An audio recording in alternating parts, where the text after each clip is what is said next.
So my foster hens are stuck in here because we have younger babies that are still being raised. But you girls will get out pretty soon, I promise. And I just brought in my male foster cock and put him in with his new girl. So they are just now meeting for the first time. He is really big. I actually think he must be part budgie.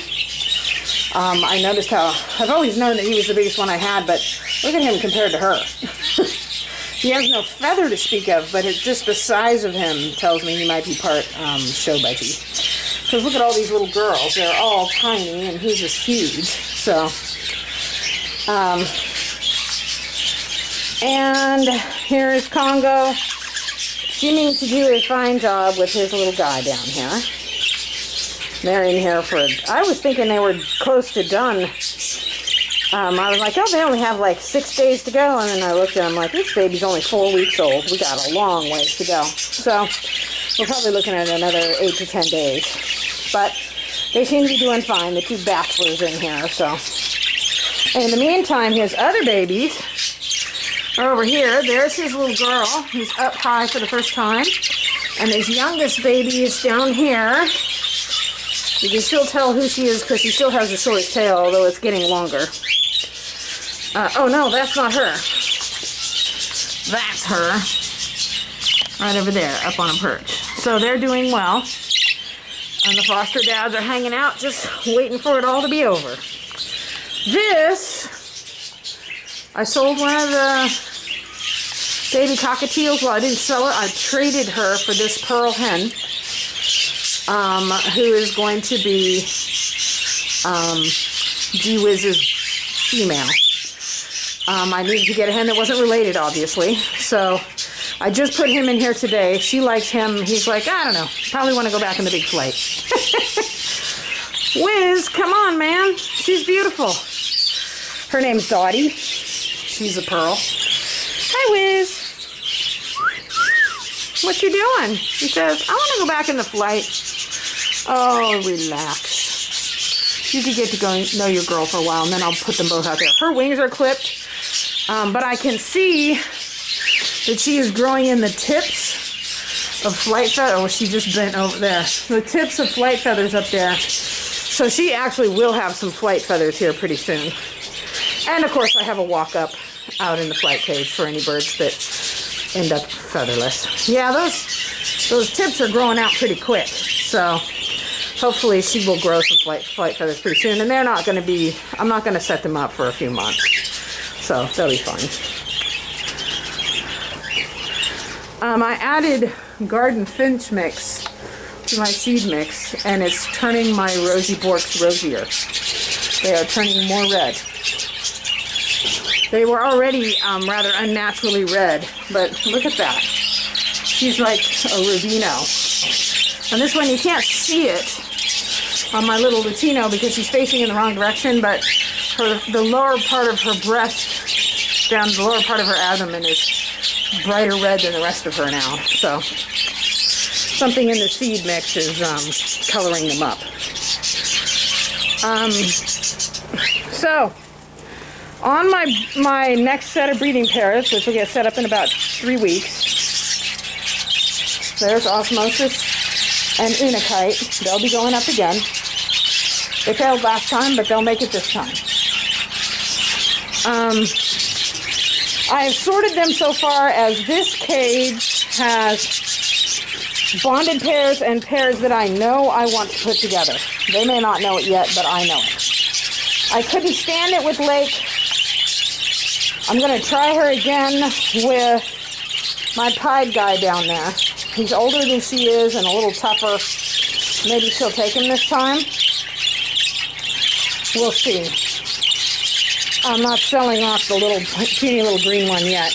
And then Ice is going to go with this guy down here, who is Limey's boy. He split to Texas Clear Body, but I'm not getting a Texas Clear Body out of him. But he's also split to blue, and he's a Spangle. And I would like some more double factor Spangles. White ones, to be specific, and that's the closest I'm going to get. I would very happily breed her to this guy, who would be a lovely pair for her, except that she is his brother. So that's not happening.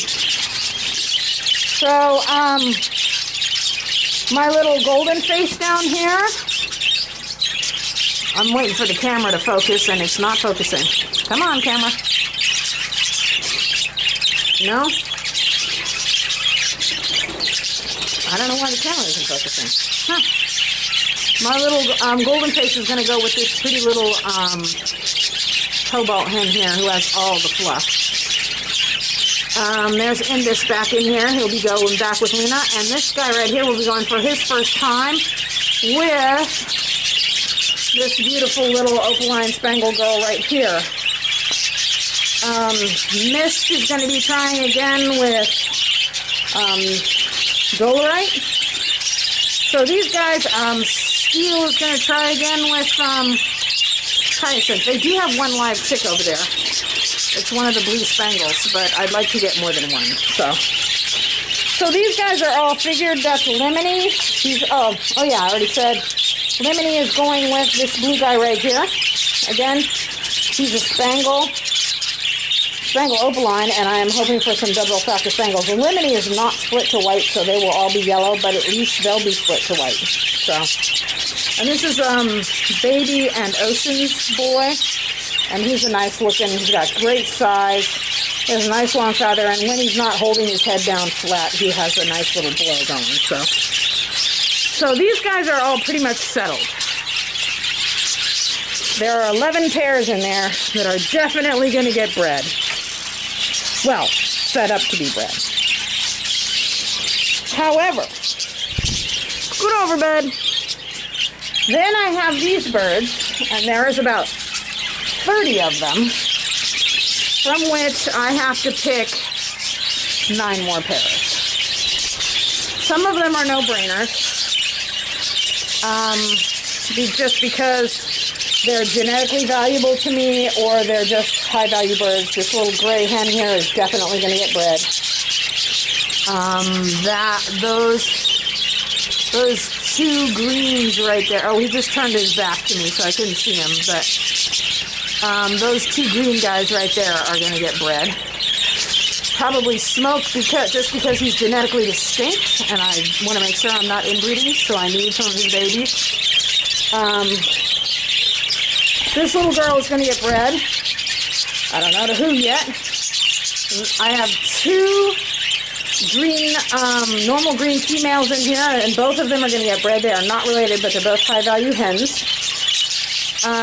This hen is going to get bred because she's genetically distinct. She's not my bird. She came from somewhere else, and I need the fresh blood. So she's going to get bred to somebody.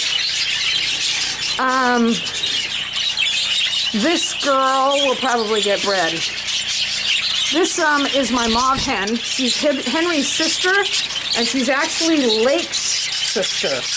Lake is the great big violet hen that I keep trying to breed, that I keep failing to breed. And I'm like, well, she's almost as big as Lake. And she looks, if Lake fails to breed, this one's my backup. So, and then I have another. This green spangle down here is Apollo. He's actually an old man. He's like from 2017, he's 2018. But he's genetically distinct. He's only been bred once before, and he gave me this little girl right here. And they come from a line where I just don't have a lot of birds. So one of them, either him or his daughter, will get set up to breed. She was actually set up last time, but I picked the wrong male to put her with, and she had already bred to someone else and was freezing. So there'll be a lot of picking and choosing in here. I have a few that are holdbacks. This girl right here is going to get held back to breed to Dacite. I just bred Dacite to Baby, and he needs a rest, so they'll breed in the fall, and they will go into my rainbow line, and then Dacite will go back to Baby.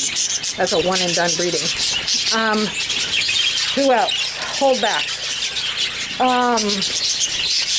This little violet hen right here has a long history of throwing mauves and is genetically distinct from the mauve line I have, so she's going to get bred to either Henry or Indy in the fall. She's a holdback. And the other one I want to breed because, again, of genetically distinct is Tim's down here. who his girl died last time. But he was fully fertile and no problem, so. See, that girl is going to get bred. Just saying. Okay, so I'm going to be picking and choosing among the rest of these to make up the other 9 pairs. But these 11 pairs in here have already made the cut. So, making some progress. I have a few weeks to go, but I just kind of wanted to sort them out a little bit. So, okay, that's it.